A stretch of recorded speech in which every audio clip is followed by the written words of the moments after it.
Hello student, आप सभी लोगों के हमारे YouTube channel Rathore education point में बहुत बहुत स्वागत है। हम लोग आज से पारा मेडिकल 2023 का फर्स्ट क्लास ये होने वाला है। हम लोग इसमें जीके यानी सामान्य ज्ञान का क्लास शुरू करेंगे। उसके पहले आपको बता दें कि जीके से कितने प्रश्न पूछे जाते हैं और कितने मार्क्स के पूछे जाते हैं। तो बात कर ले जीके का यानी सामान्य ज्ञान का, तो इससे आपके पेपर में 20 क्वेश्चन पूछे जाते हैं। एक क्वेश्चन के लिए आपको 5 मार्क्स यानी 20 गुने 5 यानी कि 100 मार्क्स का पेपर होता है जीके का, और बहुत ही काफी इंपॉर्टेंट होता है। 20 में 20 आपका कैसे आएगा मैं बताऊंगा। चलिए, तो हम लोग आज सामान्य ज्ञान शाम 7 बजे शुरू हो रहा है आप लोगों का, सॉरी 8 बज रहा है ना, 8 बजे, और 8:30 बजे आप लोगों का इंग्लिश का क्लास शुरू होगा। चलिए, हम लोग सबसे पहले बता दें मेरे पढ़ाने का तरीका क्या होगा। औरों की तरह मैं नहीं पढ़ाऊंगा, क्योंकि मैं देता हूं आपको 100% सिलेक्शन, और 100% सिलेक्शन ऑब्जेक्टिव करा के नहीं आ सकता है। बच्चा की तरह पढ़ाई नहीं करना, ऑब्जेक्टिव ऑब्जेक्टिव बहुत सारे चैनल पर मैं देख रहा हूं, उस तरीके से आपका कभी सिलेक्शन नहीं होता है। उस तरीके से सिर्फ स्टूडेंट को ठगा जाता है ना। आपके पैसे लेकर मेरे पास डेली 5 को कॉल आता है, मेरा सिलेक्शन बैच क्यों फुल हो गया, क्यों मेरे को ये क्या बोल रहे हैं, मेरे को लाना पड़ा लक्ष्य बैच।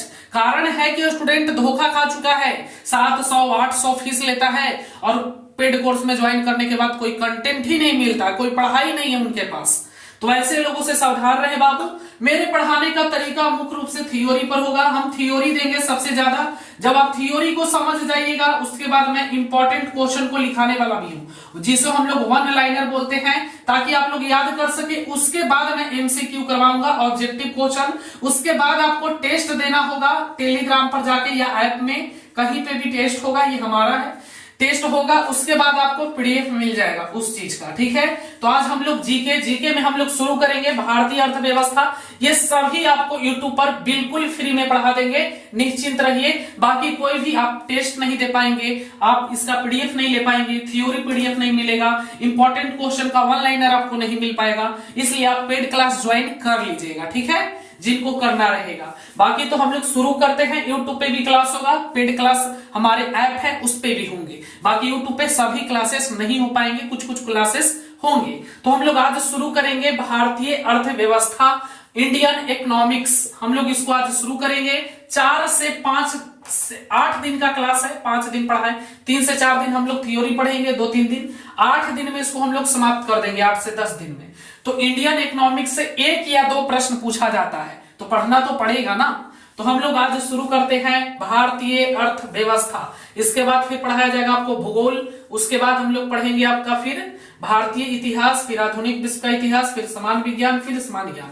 तो जीके का क्लास प्रतिदिन रात 8 बजे होगा, 8 बजे प्रतिदिन। इंग्लिश का क्लास 8:30 बजे है। रूटीन चेंज भी होगा, सभी विषय पढ़ाए जाएंगे, निश्चित रहिएगा आप लोग।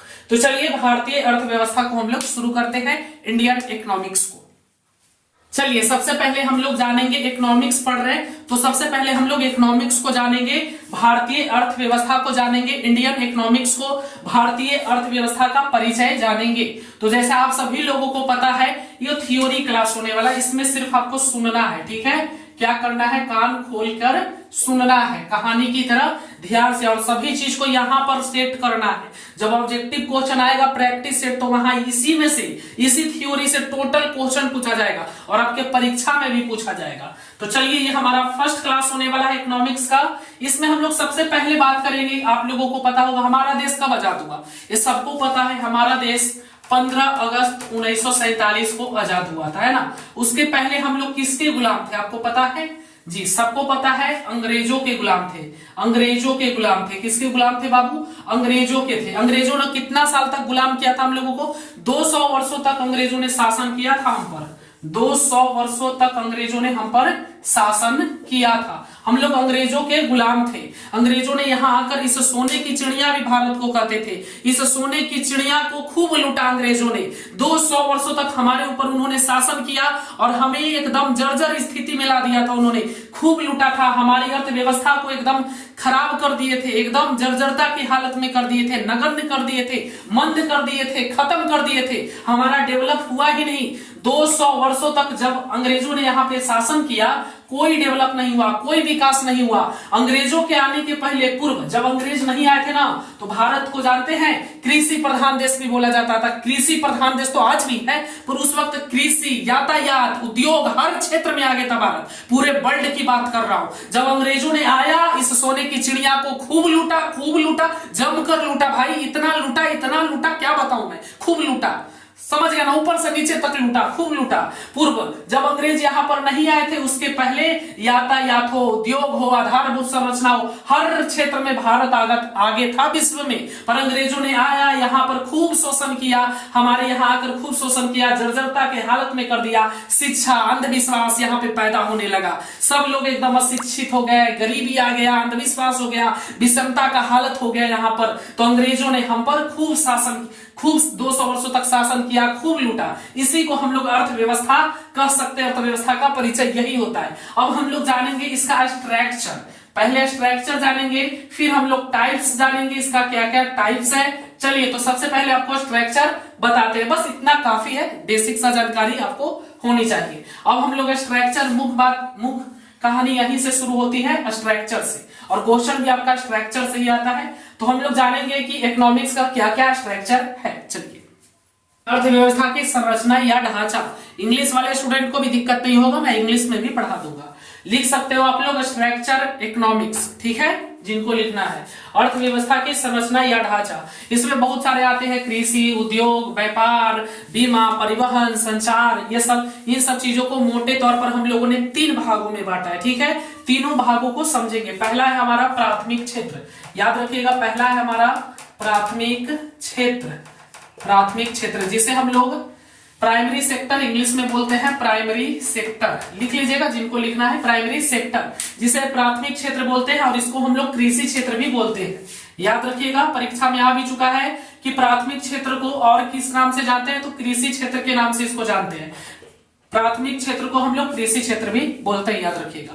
तो इसमें क्या है समझिएगा, प्राथमिक क्षेत्र में हम लोगों को कृषि, पशुपालन हो गया, पशुपालन, कृषि हो गया, वनों से, जंगलों से लकड़ियों को प्राप्त करना हो गया, मछली पालन हो गया, ये सब आपका प्राथमिक क्षेत्र में आता है, याद रखिएगा। जैसे जो भी आपको कृषि यानी खेत से जो प्राप्त होता है, वो सीधा सीधा आपका प्राइमरी सेक्टर यानी कि प्राथमिक क्षेत्र में आ जाएगा। जैसे बोल देगा गेहूं कौन सा क्षेत्र, देखिए क्वेश्चन कैसे पूछेगा बताऊंगा बाद में, पहले समझिए। प्राइमरी सेक्टर में आपका जो भी खेत में उत्पादन होता है, गेहूं, दाल, सरसों, आप लोग देहात के ज्यादा समझेंगे, गेहूं, दाल, सरसों, लड़हन, पड़हन, जो भी होता है, सब आपका प्राइमरी सेक्टर प्राथमिक क्षेत्र में आ जाएगा। वनों से, जंगलों से लकड़ियों को लाना भी, पशुपालन, मछली पालन, ये सब आपका प्राइमरी सेक्टर में आएगा, याद रखिएगा। पशुपालन, मछली पालन भी आपका प्राइमरी सेक्टर यानी प्राथमिक क्षेत्र में आएगा। चलिए, सेकंड काम, ये बहुत ही आसान है। जैसे यहाँ पे गेहूं आपका क्या था बाबू, देखिए मैं कैसे आपको समझाता हूँ। गेहूं क्या था आपका, प्राइमरी सेक्टर है, क्योंकि खेत से प्राप्त हुआ है, इसलिए गेहूं आपका प्राइमरी सेक्टर में आ गया।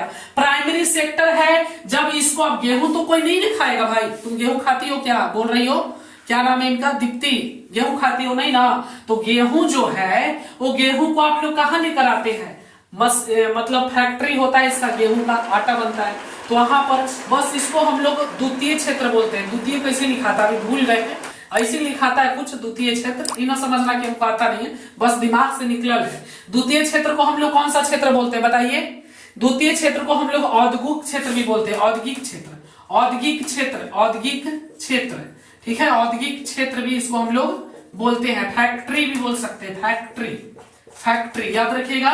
तो गेहूं को हम लोग कहां पर लेकर आते हैं, बोलते हैं मम्मी जी की जाओ आटा पिसा ले आओ, गेहूं ले जाओ, 15 किलो है, पिसा के ले आओ, इसको फैक्ट्री में लाते हैं। और द्वितीय क्षेत्र का काम ही है रिफ्रेश करना, एकदम रिफ्रेश चाहिए, है ना, फ्रेश। आप जो लाइएगा उसको ये क्या करेगा, फैक्ट्री में रिफ्रेश करेगा, मतलब कि द्वितीय क्षेत्र का फैक्ट्री कहने का मतलब ही है, गेहूं यहाँ लाओगे, रिफ्रेश करेगा, आपको आटा बनाकर दे देगा, तो इसमें फैक्ट्री के क्षेत्र आ जाते हैं। जितनी भी फैक्ट्रियां हैं, जैसे हल्दी पिसाने वाली, हर चीज की फैक्ट्री होती है, बड़ी बड़ी फैक्ट्री है, तो सभी आपका द्वितीय क्षेत्र में आ जाएगा। औद्योगिक क्षेत्र में क्या होगा, जो उदाहरण देकर मैं समझाऊंगा, आगे बढ़ते हैं। चलिए, तीसरा है हमारा बाबू, तीसरा है तृतीय क्षेत्र, याद रखिएगा, तृतीय क्षेत्र याद रखिएगा, जिसको हम लोग सर्विस सेक्टर भी बोल सकते हैं या फिर टेरिटरी क्षेत्र भी बोलते हैं, टेरिटरी भी इसको बोलते हैं, टेरिटरी सेक्टर या सर्विस सेक्टर भी इसको हम लोग बोलते हैं। इसमें क्या होता है,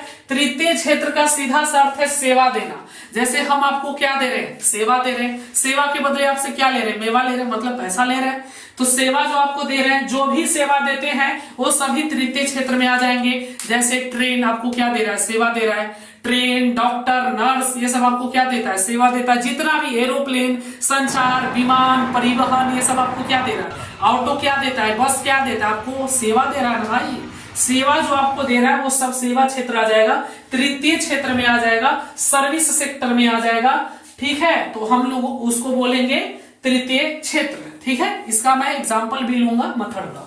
और द्वितीय क्षेत्र को आप लोग समझ गए, औद्योगिक क्षेत्र हो गया, ये औद्योगिक क्षेत्र है।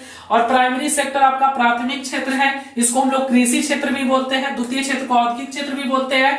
तृतीय क्षेत्र को सेवा क्षेत्र, इसी को बोलते हैं सेवा क्षेत्र। याद रखिएगा, सेवा क्षेत्र मतलब सेवा देने वाला, सेवा क्षेत्र इंग्लिश में सर्विस सेक्टर, टेरिटरी सेक्टर। ठीक है, याद रखिएगा।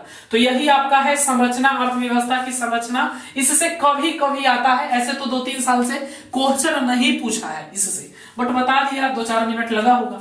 चलिए अब आगे बढ़ते हैं। इसका एग्जाम्पल जब आपको देंगे तो आप लोग और अच्छे से समझिएगा। ठीक है, तो मैं कुछ एग्जाम्पल ले लेता हूं आपके बुक से। आप लोगों के पास भी बुक होगा, आपके बुक से कुछ एग्जाम्पल मैं उठा लेता हूं, आपको बताइएगा। मैं कुछ एग्जाम्पल ले लेता हूं। देखिए यहाँ पे एक प्रश्न पूछ रहा है आपसे, अर्थव्यवस्था में तृतीय क्षेत्र का संबंध है। ऑप्शन देते हैं, 2-3 को ले लेते हैं ताकि आप लोग और अच्छे से समझे, है ना, आप लोग अच्छे से समझे। चलिए ये क्या हो गया,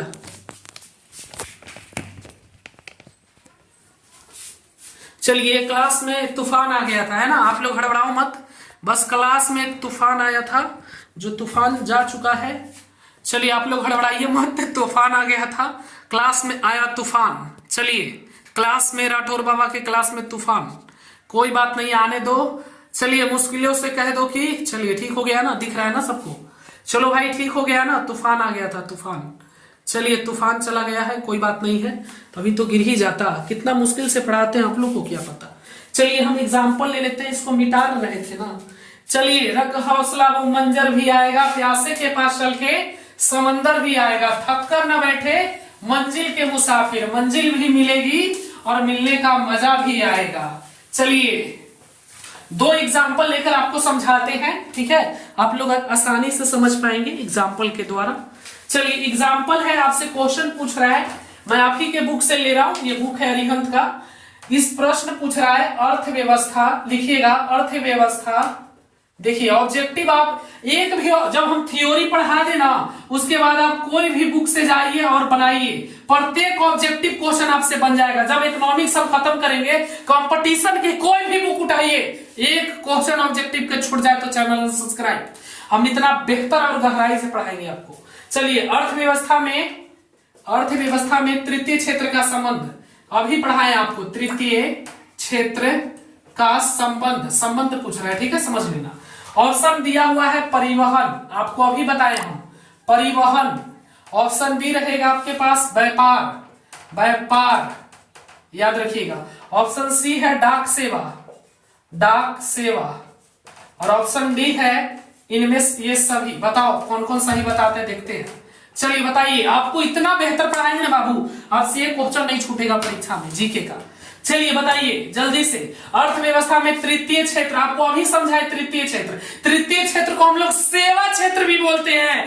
परिवहन का मतलब क्या होता है, गाड़ी वाला परिवहन, ऑटो, रिक्शा, जितना भी परिवहन में आ जाता है वो परिवहन क्या है, सेवा दे रहा है। व्यापार मतलब क्या होता है, सेवा देना। राशन दुकान में आप लोग जाते हैं, पैसा देते हैं, पैसा के बदले चीनी, घी, अचार, चोखा चटनी नहीं आता है, वो सब नहीं ना मिलता है, नहीं लिट्टी चोखा मिलता है, तो सब आपका व्यापार हो गया। तो ये भी आ गया आपका डाक सेवा। डाक सेवा जो डाक आता है आपके यहाँ बोलता है लीजिए, आपका शादी के कार्ड आया, शादी के कार्ड तो आता नहीं है, समझो माने में क्या है, लीजिए आपका मतलब नौकरी वाला आया है। डाक डाक तो जानते ही है, डाक सेवा, डाक घर जो होता है, डाक आपको लेकर आता है तो क्या देता है, सेवा दे रहा है आपको। व्यापार आपको क्या दे रहा है, सेवा दे रहा है। परिवहन आपको क्या दे रहा है, सेवा दे रहा है। यानी ये सभी इस प्रकार का ऑब्जेक्टिव क्वेश्चन आपके पेपर में आ सकते हैं, बना लेगा, बहुत आसान है। बाकी प्रैक्टिस होगा, ऑब्जेक्टिव हम भी करवाएंगे, पहले थ्योरी तो पढ़ो। चलिए अब आगे बढ़ते हैं हम लोग। चलिए अब हम लोग जानेंगे अर्थव्यवस्था के प्रकार, टाइप्स ऑफ इकोनॉमिक्स क्या है तो जानेंगे। 3 प्रकार के होते हैं, तो चलिए तीनों को हम लोग जानते हैं। टाइप्स ऑफ इकोनॉमी,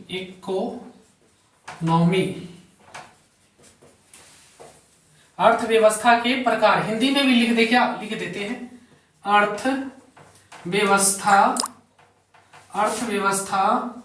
के प्रकार। चलिए ठीक है, चलिए अब हम लोग शुरू करते हैं। तो अर्थव्यवस्था के 3 प्रकार होते हैं। पहला है हमारा पूंजीवादी अर्थव्यवस्था, पूंजीवादी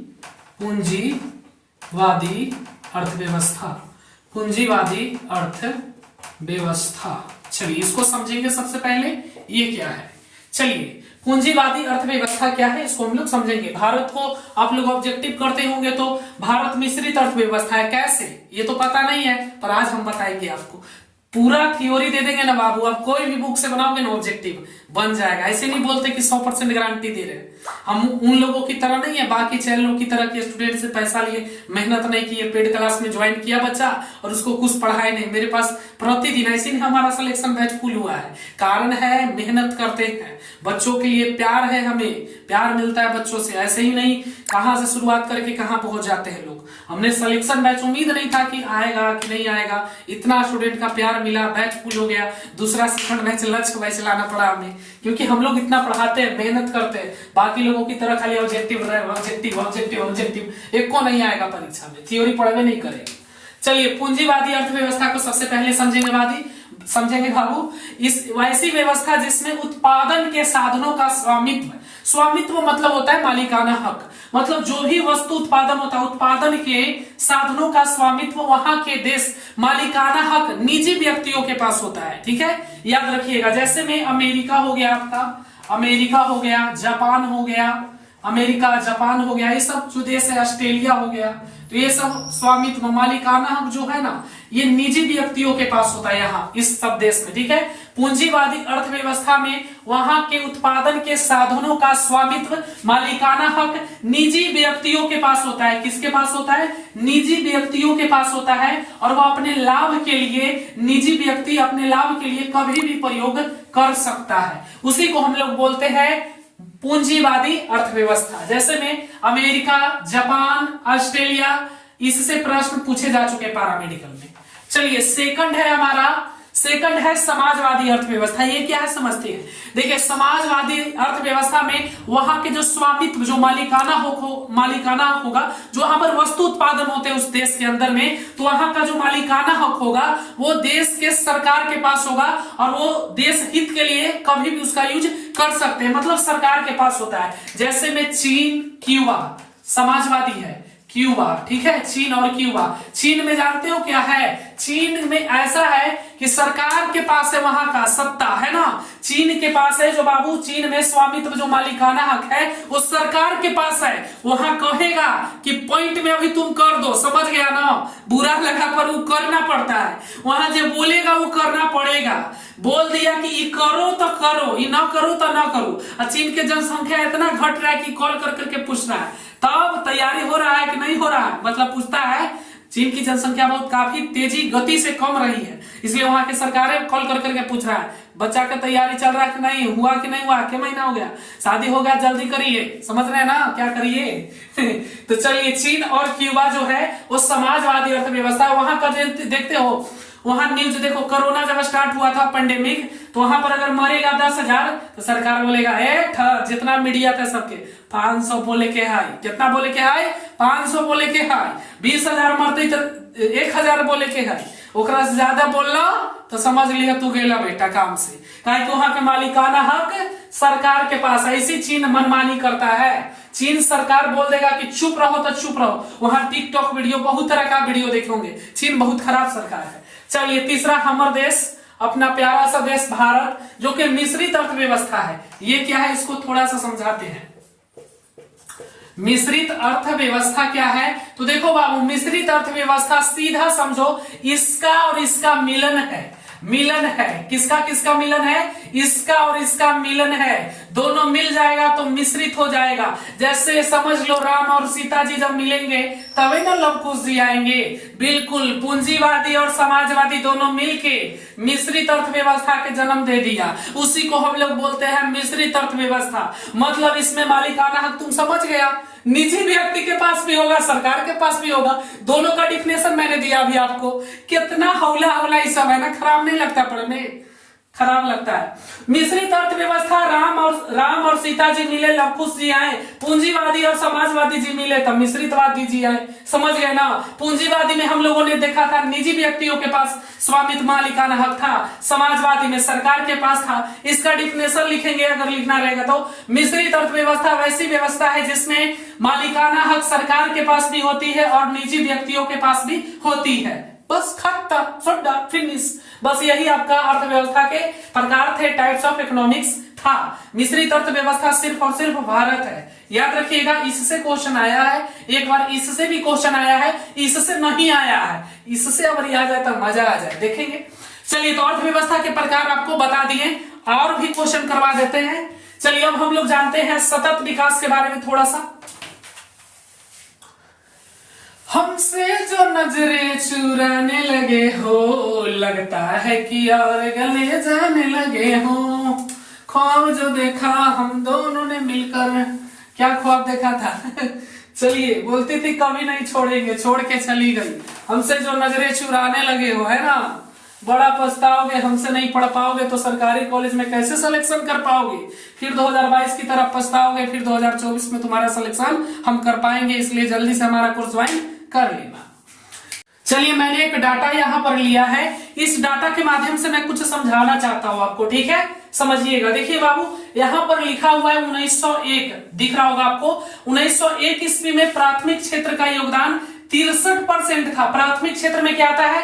कृषि, पशुपालन, मछली पालन, यानी कृषि का योगदान 1901 में बहुत अधिक था। फिर 1947 में 58 हुआ और वर्ष 2007 में 22% हो गया। क्या है ये डाटा? मैं समझा रहा हूं आपको। देखिए, द्वितीय क्षेत्र 12% योगदान था द्वितीय क्षेत्र का 1901 में। 1947 में 14% था, 2007 में 22% था। अब गेम यहां है, तृतीय क्षेत्र का योगदान 1901 में 23% था, वर्ष 1947 में 27 हुआ, वर्ष 2007 में 56% हुआ। हमारा देश डेवलप कब करेगा? हमारा देश डेवलप कब करेगा? विकास कब करेगा? हमारे देश में सुख समृद्धि कब आएगी? कब देश हमारा डेवलप करेगा? जब तृतीय क्षेत्र बढ़ेगा। यानी भारत के लिए अच्छी खबर है कि हम लोग 1901 में 23% थे, 1947 में बढ़े और 2007 में 56 हो गया। जब ये बढ़ेगा तभी हमारा देश विकास करेगा। इसको भी बढ़ना चाहिए, ये भी बढ़ रहा है। इसको घटना चाहिए, ये घट रहा है। यानी हमारा देश सुख समृद्धि में है, बढ़िया रास्ता पर है। अब अगली बार सरकार मोदी सरकार, है ना, अच्छा है। ये बढ़ेगा तभी हमारा देश विकास करेगा, ठीक है। बाकी जीडीपी, जीएसटी बताएंगे अगले सेशन में, जब इसका वीडियो आएगा। जीडीपी और जीएसटी से एक बार क्वेश्चन आया है, जीडीपी से नहीं आया, शायद नहीं आया, फिर भी बता देंगे।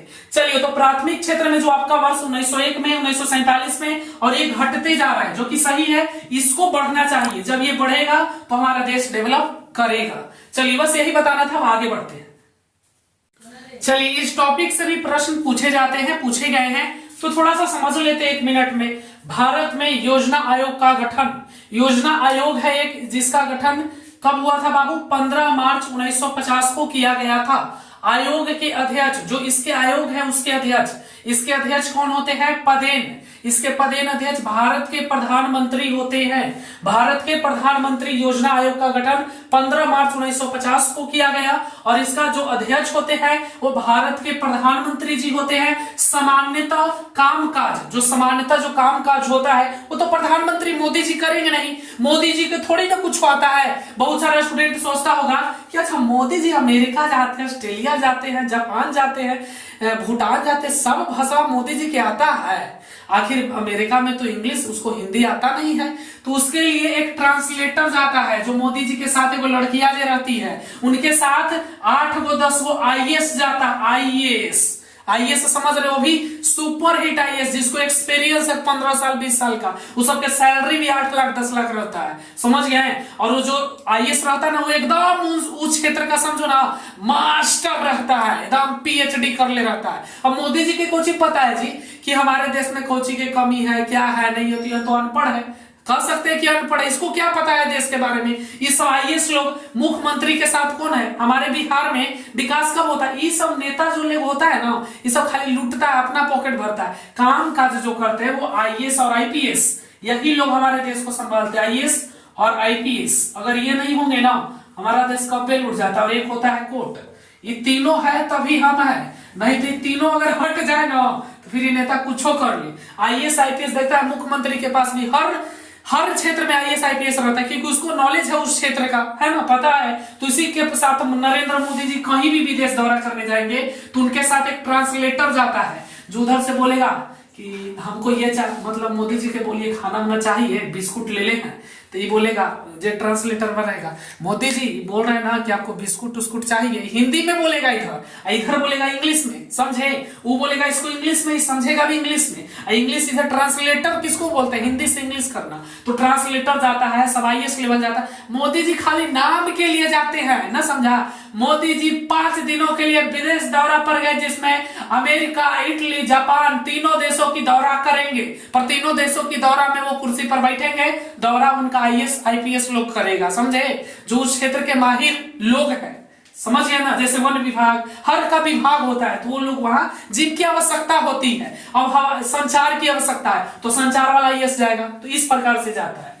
तो इसको जो अध्यक्ष होते हैं वो भारत के प्रधानमंत्री होते हैं और सामान्यतः जो काम काज होता है बाबू एक उपाध्यक्ष की देखरेख में होता है। बोले तो नाम की से रहता है, देखरेख जो होता है वो किसकी देखरेख होता है, जिसकी सहायता के लिए आयोग के 8 सदस्य होते हैं। ये 8 सदस्य समझो कि सरकारी नौकरी, इसके बगैर कुछ है, 8 सदस्य होते हैं, समझ गए ना।